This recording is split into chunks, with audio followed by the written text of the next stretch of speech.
Pemerintah memprediksi puncak kasus Omikron akan terjadi di akhir Februari. Sementara melihat lonjakan kenaikan kasus yang terjadi belakangan ini, Presiden Jokowi pun pekan ini dibuka suara dan meminta masyarakat tidak panik menghadapi varian baru Omikron.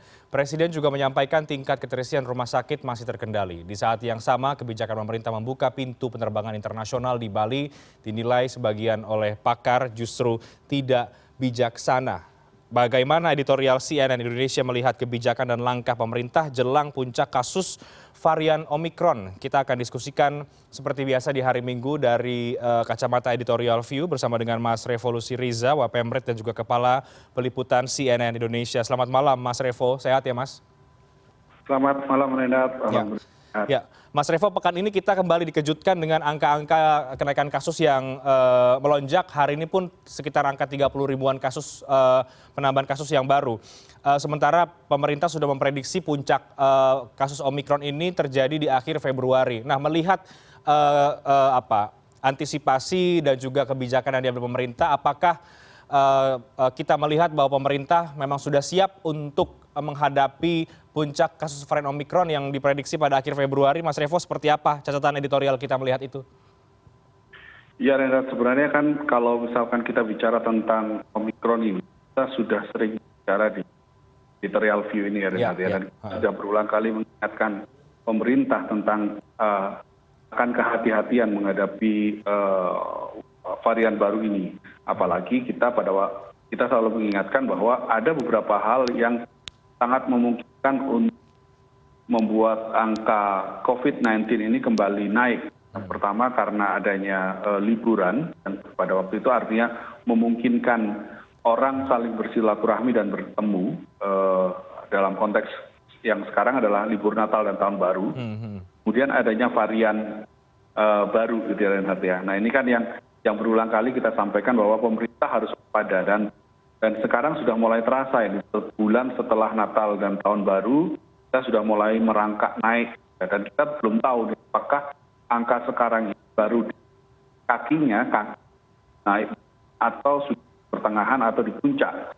Pemerintah mengatakan bahwa puncak Omikron kemungkinan ada di pertengahan sampai akhir Februari, artinya kita harus benar-benar waspada saat ini karena keterisian rumah sakit di Jakarta yang menjadi barometer ya Renat ya, kan sudah lebih dari 60%. Dan 4 minggu lagi kemungkinan juga akan puncak ini juga akan hal yang sama kemungkinan juga akan terjadi di wilayah-wilayah lain di Indonesia. Nah ini yang harus benar diwaspadai. Kita juga sebenarnya kita belum punya data valid apakah Omikron ini hanya mengakibatkan gejala ringan sampai sedang atau bisa mengakibatkan fatalitas yang lebih tinggi. Karena kalau melihat angka kematian pada 3 hari terakhir juga menunjukkan tren kenaikan. Dan ini yang sekarang juga harus diwaspadai apakah murni karena Omikron atau karena varian Delta yang masih besar. Nah yang tentu saja sekarang yang harus diperhatikan oleh pemerintah adalah jika memang benar lonjakan itu terjadi di pertengahan sampai akhir Februari, artinya kita masih akan menghadapi hal itu 2 dan sampai 4 minggu lagi. Sekarang saja sudah bor di Jakarta, keterisian rumah sakit sudah 60%, nanti bagaimana?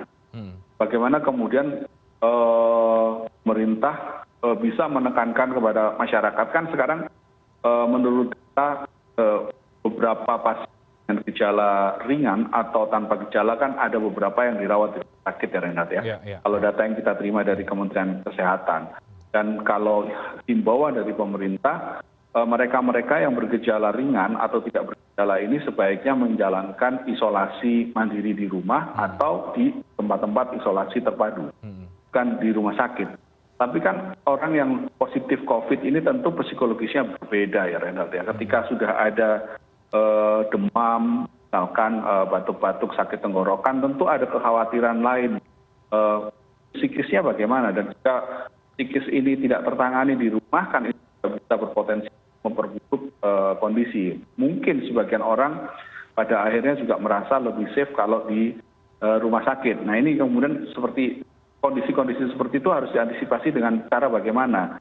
Dengan cara telemedicine. Nah, bagaimana kemudian bisa memastikan telemedicine itu bisa berfungsi dengan baik? Bagaimana pendampingannya? Bagaimana kemudian fasilitas kesehatan di level paling rendah masyarakat di puskesmas, level kecamatan, mungkin juga bisa membentuk gugus-gugus tugas di wilayah kelurahan ya, atau bahkan sampai tingkat RW misalnya, bisa memberikan pendampingan dan pemantauan yang relatif lebih baik. Nah, sementara kita tahu, kita selama ini juga semua sistem belum teruji secara optimal. Kita kemarin dalam 2-3 hari terakhir ini juga menerima laporan misalnya bagaimana hasil dari tracing atau hasil dari tes antigen atau dari swab PCR itu masuk ke dilindungi. Nah, kan hal-hal seperti itu juga membuat masyarakat kemudian bagaimana ini, apakah sistem sudah terjalan dengan baik? Nah, ini PR-PR yang sebaiknya harus segera ditangani dengan baik oleh pemerintah, sehingga kekhawatiran masyarakat menghadapi puncak Omikron ini bisa lebih terkendali. Di samping itu tentu kita semua tetap harus selalu menekankan kepada masyarakat supaya tetap patuh pada protokol kesehatan, karena bagaimanapun protokol kesehatan itu pasti akan mengurangi faktor resiko, Reinhardt. Oke, ya, masih ada PR dan juga catatan yang jelas terkait dengan penanganan COVID-19 sampai dengan saat ini. Mas Revo, kita lihat memang kalau dari datanya masih di Jakarta ya menjadi battleground saat ini, terutama di tengah penyebaran varian Omikron, juga di sejumlah wilayah aglomerasi. Artinya masih di Jakarta dan juga di Jawa Barat. Sementara daerah-daerah lain sudah mulai bersiaga. Tapi ada kritik juga yang menarik, Mas Revo, dari beberapa hari diskusi yang lalu di Newscast ada dengan epidemiolog yang mengatakan bahwa ini variannya beda, ini virusnya beda. Sementara tools pemerintah perangnya masih pakai gaya yang lama. Sehingga dikhawatirkan variannya beda, lebih cepat. Kalau kemudian masih pakai cara yang lama, justru dinilai tidak efektif. Nah, apakah kita juga melihat pemerintah memang masih perlu untuk mencari formula yang lain, antisipasi yang lain, untuk menghalau varian Omikron yang disebut-sebut memang lebih cepat menyebar begitu, sehingga kemudian evaluasi itu harus dilakukan secara lebih cermat lagi dan juga lebih teliti lagi. Seperti apa, Mas Revo? Iya, Renat, kita memang ya inilah yang terjadi ya, sayangnya yang terjadi di negara kita kan. Kita tahu bahwa catatan-catatan yang ada di negara lain, katakanlah misalnya di Eropa atau Amerika Serikat, bagaimana kemudian ketika Omikron ini menghantam negara-negara tersebut, lonjakan kenaikan kasusnya terjadi dengan sangat luar biasa. Ya. Nah, pada waktu itu kemudian kita masih dalam hal tadi juga ada paket sebelum tayangan, sebelum editorial view ini ya, epidemiolog kan juga mengatakan bagaimana kemudian ketika pemerintah maju mundur terkait dengan isolasi, ada awalnya 5 hari, kemudian menjadi 10, kemudian 14 mundur lagi, sekarang jadi 5 hari. Jadi kemudian itu perbatasan juga ya dibuka gitu ya. Memang ada beberapa hal yang membuat kita maju mundur, seolah-olah maju. Dan kita semua berharap tentu maju mundur kebijakan ini sudah didasarkan pada dan hitungan yang cermat. Tapi pada akhirnya kita semua tahu, pada akhirnya kita semua kebetulan juga di sini gitu. Omikron masuk dan kemudian sekarang kita menghadapi lonjakan kasus yang belum sampai ketika masa puncak Delta ya, tapi yang pada waktu itu bisa sampai 50 ribuan kasus, 55 ribuan kasus per hari ya. Nah, kita kan tentu tidak ingin berharap seperti itu. Maka sangat penting buat pemerintah untuk menghitung secara cermat apakah senjata yang kita pakai dalam menghadapi varian Delta itu masih cukup efektif ketika dalam peperangan menghadapi Omikron seperti sekarang ini. Atau bahkan kan sekarang juga ada penelitian bahwa varian Delta masih ada gitu. Jadi kita mendapatkan double hit gitu ya. Mendapatkan serangan double dari varian Delta dan varian Omikron. Yang mengkhawatirkan, artinya apakah kemudian pemerintah perlu menerapkan tamu datanya gitu, menerapkan kebijakan menghadap Omikron. Dan kita tentu ya berharap ya Renhat ya, kita tentu berharap kasus Omikron ini bisa tertangani baik. Karena ada banyak juga Renhat ya, yang seperti kita sampaikan juga beberapa waktu yang lalu, bahwa masalah vaksinasi misalnya gitu kan, kita kan sekarang ini sepertinya sudah mulai menurun gitu ya gairah vaksinasinya, padahal kita tahu vaksinasi menjangkau semua lapisan masyarakat. Dengungnya itu tidak sebesar ketika masa-masa bulan-bulan Oktober November misalnya, yang kita tahu persis vaksinasi itu demikian gencar gitu. Setelah akhir tahun kemudian masuk tahun baru kita mulai agak turun. Padahal kita juga tahu bahwa vaksin ini sangat penting terutama buat mereka-mereka yang memiliki kerentanan terhadap COVID-19 ini. Entah itu para lansia, entah itu para mereka yang punya comorbid, atau masyarakat-masyarakat yang memang harus bekerja atau melakukan aktivitas untuk menggerakkan roda ekonomi. Ini kan juga menjadi catatan yang lain juga Renhat. Ini penting untuk menghitung segala aspek supaya faktor kesehatan masyarakat itu tetap terjaga, faktor ekonomi juga saya yakin pasti akan pengaruh ya Renhat. Tapi paling tidak itu pukulannya tidak terlalu tidak terlalu menyakitkan gitu untuk sektor ekonomi. Karena kita sekarang sudah dalam kondisi sudah mulai membaik, indeks harga saham gabungan juga sudah mulai naik gitu ya, tapi kemudian kita terkena serangan ketiga kali ini. Nah ini yang seharusnya menjadi catatan. Kita berharap ini Presiden kan mengatakan bahwa 2 pekan ke depan tidak akan melakukan kerja keluar terus pada di Jakarta gitu, dan kita berharap tentu selama 2 pekan ini ketika Presiden bisa fokus bertugas di Jakarta dan bisa lebih fokus lagi memantau situasi puncak Omikron ini sehingga kebijakannya lebih komprehensif. Karena kita dengarkan rencana beberapa kunjungan Presiden selama pekan depan ini di cancel beberapa ya, termasuk salah satunya kan ketika puncak Hari Pers Nasional itu sudah dibatalkan karena kedatangan Presiden, dan Presiden hanya akan menghadiri melalui virtual. Artinya kita berharap dengan adanya fokus Presiden di Jakarta itu bisa lebih fokus lagi memantau situasi terkini di tanah air, terutama terkait dengan permasalahan pandemi ini dan juga beberapa permasalahan lain yang saat ini juga terjadi, minyak goreng dan lain-lain, bisa lebih komprehensif lagi sama saat ini. Oke, karena 2-3 pekan ke depan ini krusial ya Mas Revo, karena sudah disampaikan, sudah diakui oleh pemerintah bahwa akan ada puncak di akhir Februari. Artinya kita juga mendorong pemerintah dan juga Presiden untuk lebih fokus lagi terhadap isu pandemi ini, sehingga jangan sampai kita masuk ke gelombang ketiga justru angkanya lebih besar dibanding dengan di gelombang kedua. Itu yang juga menjadi penting. Yang juga akhirnya menjadi pembahasan dan ramai diperbincangkan Mas Revo adalah soal PTM yang awalnya Kemendikbudristek begitu bersikeras untuk tetap menggelar PTM, tapi sebagian daerah akhirnya mencabut PTM diganti dengan PJJ dan akhirnya keluar SEN terbaru PTM 50%. Apakah ini solusi menurut editorial kita, dan bagaimana kita melihat polemik PTM ini, karena ada pro dan juga kontra juga Mas Revo. Tapi dijawab nanti usai break, kami akan segera kembali sesaat lagi.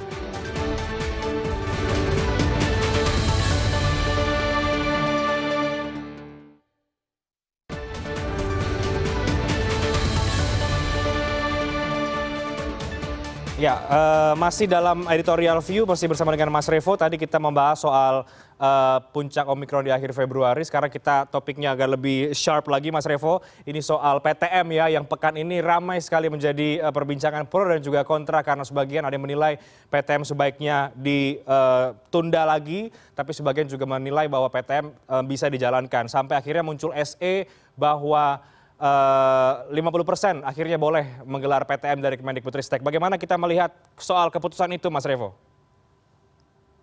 Ya Reinhard, sebenarnya gini, ketika kita menghadapi pandemi ini tentu ada beberapa sektor-sektor yang kiranya memang harus berjalan gitu ya, dan tapi ada beberapa sektor yang sekiranya mungkin masih bisa ditunda gitu atau dikerjakan dengan cara daring gitu.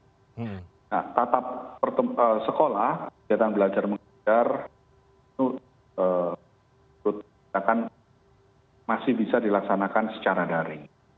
Termasuk juga misalnya kegiatan di tempat ibadah, apakah dibuka 100%, apakah perlu dibuka 100%. Nah, kita sekarang fokus ngomongin soal pendidikan gitu anak-anak.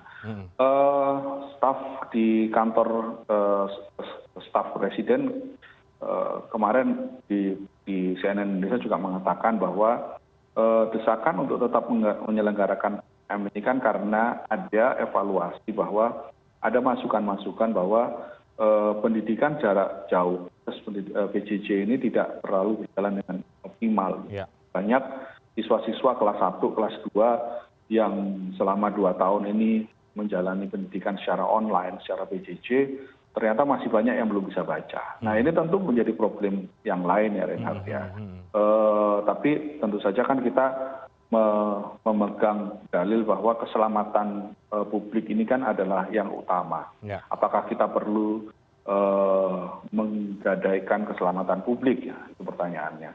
Nah, dalam evaluasi lain tentu juga ada beberapa ketidakmampuan atau mungkin kegagapan dari para tenaga pengajar dalam menjalankan kurikulum secara online. Guru-gurunya, pihak pengajar, pihak sekolah itu tergagap-gagap gitu dalam pelajaran jauh. Artinya hanya bisa tugas, bisa dipantau, kemudian murid disuruh mengerjakan dan dikumpulkan tanpa ada pemantauan-pemantauan. Mungkin juga ada urusan dengan masalah infrastruktur, masalah internet, masalah gadget dan sebagainya. Nah, yang tentu hal-hal seperti ini yang harus sekarang menjadi concern bersama. Keselamatan murid harus utama, karena tidak sedikit juga murid-murid yang tertular justru di sekolah. Bahkan di lingkungan tempat saya tinggal ini ada salah satu anak yang dia juga tertularnya dari sekolah.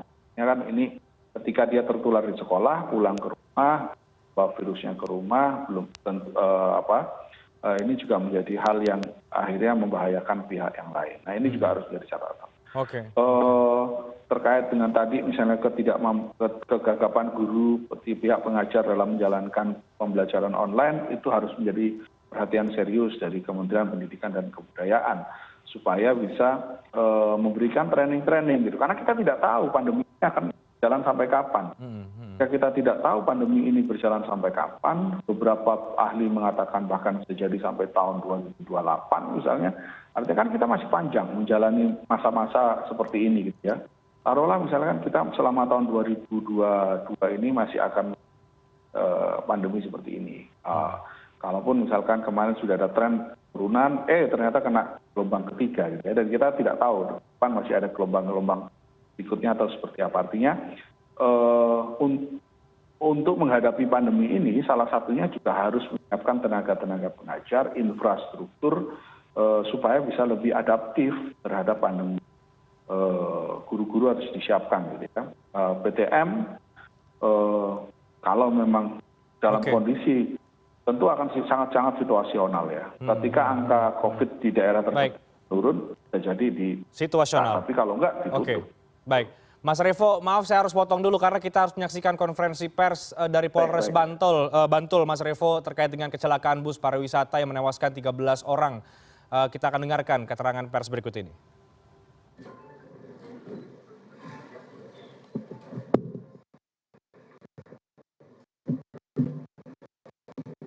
Assalamualaikum warahmatullahi wabarakatuh.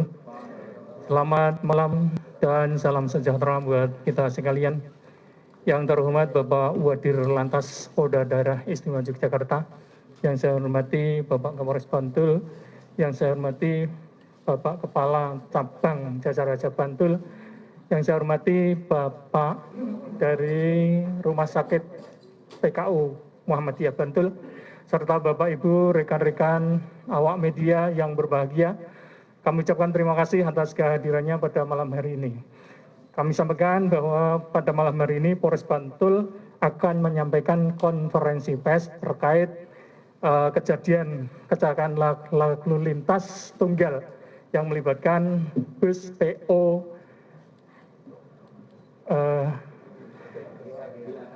Gandos Abadi dari Solo yang terjadi di Jalan Imogiri Delingo, tepatnya Dusun Kedung Buweng, Bukir Sari Imogiri, Kabupaten Bantul, Yogyakarta. Untuk lebih jelasnya, konferensi pers pada malam ini mohon disampaikan oleh Bapak Kapolres Bantul. Kepada yang terhormat AKBP Ihsan SIK dipersilakan.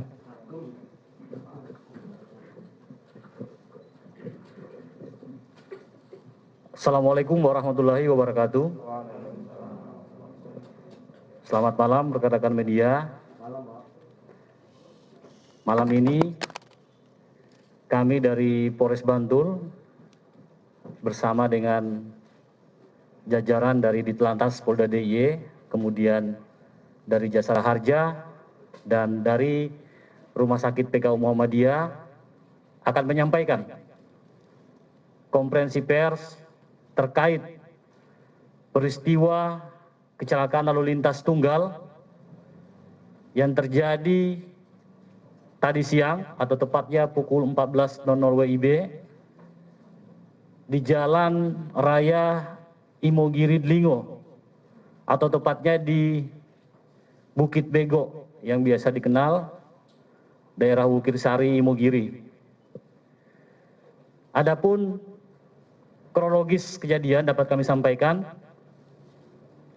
pada saat kendaraan bus pariwisata tadi dari Gandos Abadi yang merupakan rombongan family gathering dari Sukoharjo tepatnya akan melaksanakan kegiatan wisata dengan menggunakan kendaraan tersebut. Tujuannya adalah dari Breksi, kemudian Hutan Pinus, dan terakhir ke Parantritis. Setelah dari Breksi menuju Hutan Pinus dan melewati TKP tersebut, kendaraan yang akan menaiki Bukit Bego yang merupakan tanjakan sempat tidak kuat. Ini keterangan dari saksi. Jadi saksi ada 3 orang yang kami periksa dan menyatakan kendaraan itu tidak kuat sehingga penumpangnya sebagian turun. Setelah penumpangnya turun, kemudian kendaraan bisa naik perlahan-lahan ke tanjakan tersebut. Kemudian penumpang naik kembali dan pada saat turunan tersebut, jadi sekali lagi, pada saat turunan tersebut, kendaraan melaju turun dan tiba-tiba oleng. Jadi sekali lagi kendaraan oleng. Dari keterangan saksi, jadi saksi lagi kami periksa, yang ada di dalam bis tersebut menyatakan bahwa melihat sopir panik sambil mempermainkan hand gripnya atau personeling giginya, sehingga ada indikasi bahwa fungsi pengereman tidak berfungsi atau remnya blong, sehingga hanya memainkan personeling gigi pada saat kendaraan turun ke bawah. Inilah yang menyebabkan kendaraan oleng kemudian menabrak tebing sebelah utara jalan, sehingga menyebabkan kendaraan bagian depan ringsek termasuk samping dan korban meninggal dunia sebanyak 13 orang. Ada yang meninggal TKP dan ada juga pada saat perawatan di rumah sakit. Jadi sampai dengan saat ini terdata dan sudah kami fikskan, nanti akan dijelaskan juga dari pihak rumah sakit, 13 korban meninggal dunia. Kemudian korban luka sebanyak 34 orang. Saat ini masih dirawat di 3 rumah sakit karena sesaat setelah kejadian kami ke TKP kemudian melakukan evakuasi bersama-sama relawan ke 3 rumah sakit yang ada di wilayah Bantul. Yang pertama RSUD Panembahan Pasupati, yang kedua adalah Rumah Sakit Nur Hidayah, kemudian yang ketiga adalah Rumah Sakit TKU Muhammadiyah Bantul. Jadi sebanyak 34 orang masih dirawat, nanti akan dijelaskan oleh pihak rumah sakit. Kemudian dari peristiwa tersebut kami sudah melakukan upaya-upaya, tentunya yang pertama adalah melakukan evakuasi khususnya terhadap korban.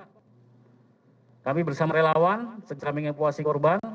Kemudian yang kedua, kami berkoordinasi dengan rumah sakit untuk mendirikan atau membuat posko informasi.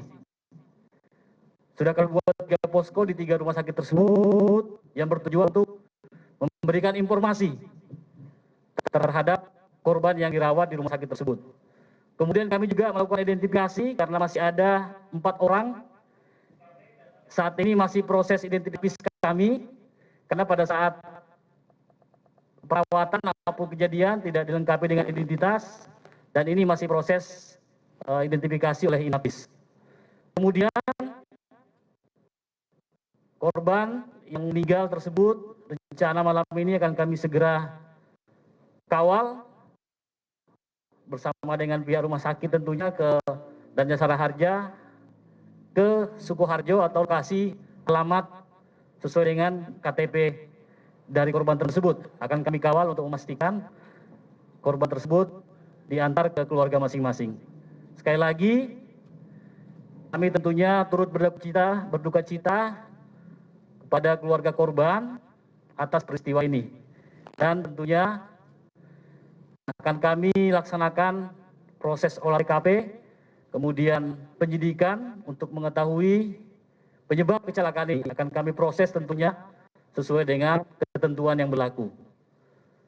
Saya kira itu penyampaian dari kami. Nanti juga akan dilanjutkan oleh dari Ditlantas sendiri, kemudian dari Jasara Harja, dan termasuk dari pihak rumah sakit terkait penanganan korban yang saat ini memang sebagian besar korbannya menderita luka di kepala, terbalita yang saat ini masih proses pengobatan. Saya kira itu, selanjutnya saya serahkan kepada Jasara Harja, mungkin ada yang mau disampaikan, silakan. Terima kasih Pak Kapolres. Assalamualaikum warahmatullahi wabarakatuh. Yang terhormat Bapak Kapolres Bantul, yang terhormat Bapak Jabar Ditlantas Polda DIY. Ya, konferensi pers masih berlangsung. Tadi Kapolres Bantul menyampaikan bahwa kecelakaan bus maut ini terjadi pada pukul 14.00 waktu setempat dan para penumpang merupakan rombongan family gathering yang berasal dari Sukoharjo yang ingin berwisata ke sejumlah tempat. Namun di tempat kejadian kemudian menurut saksi yang melihat bus oleng dan supir kemudian panik dan indikasi yang terjadi adalah fungsi pengereman yang tidak berfungsi sehingga terjadi kecelakaan. Dari kecelakaan tersebut 13 korban meninggal dunia dan masih dalam proses identifikasi oleh tim Inafis. Sementara 34 penumpang yang luka-luka baik ringan dan juga berat masih dirawat di sejumlah rumah sakit. Demikian tadi dari kecelakaan maut bus pariwisata yang terjadi di Bantul yang disampaikan oleh Kapolres Bantul AKBP Ihsan. Kita harus break, masih bersama dengan Mas Revo, tapi kita break dulu ini Mas Revo, kita akan lanjutkan diskusi editorial view soal PTM ini. Bagaimana kemudian baik pemerintah daerah menyikapi SE ini, karena ada yang menyebut bahwa SE ini juga belum tegas, Mas Revo, karena ada kata dapat. Artinya masih ada celah bahwa sekolah akan buka 100%. Nah, bagaimana kemudian kita melihat soal SE ini? Apakah memang pemerintah daerah mengikuti SE itu atau punya pertimbangan sendiri terkait dengan situasi di daerahnya untuk membuka atau menutup PTM? Kita akan lanjutkan diskusinya usai jeda. Kami akan segera kembali sesaat lagi.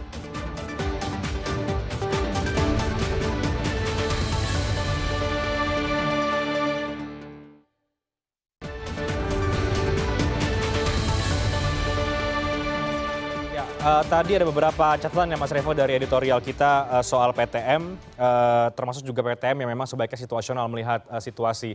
Saat kemudian belum ada SE yang baru ini, banyak daerah bertentangan dengan SKB 4 Menteri yang langsung memutuskan PTM-nya di stop sementara. Lalu kemudian muncul SE dari Mendikbudristek Nadiem Makarim. Tapi kemudian SE ini juga dinilai Mas Revo masih belum tegas karena masih punya celah bahwa sejumlah daerah masih memperlakukan PTM 100%. Artinya bagaimana ini? Apakah daerah kemudian memang sebaiknya mengikuti SE ini, Mas Revo, atau melihat lagi bagaimana kondisi di daerahnya masing-masing? Singkat, Mas Revo. Ya, memang kondisi tiap daerah berbeda-beda ya Renat ya. Sekali lagi itu juga menjadi catatan. Tapi sebaiknya memang pemerintah daerah itu tentu harus mengingat bahwa keselamatan siswa-siswa ini jadi penting, harus diperhatikan. Apakah mereka sanggup melaksanakan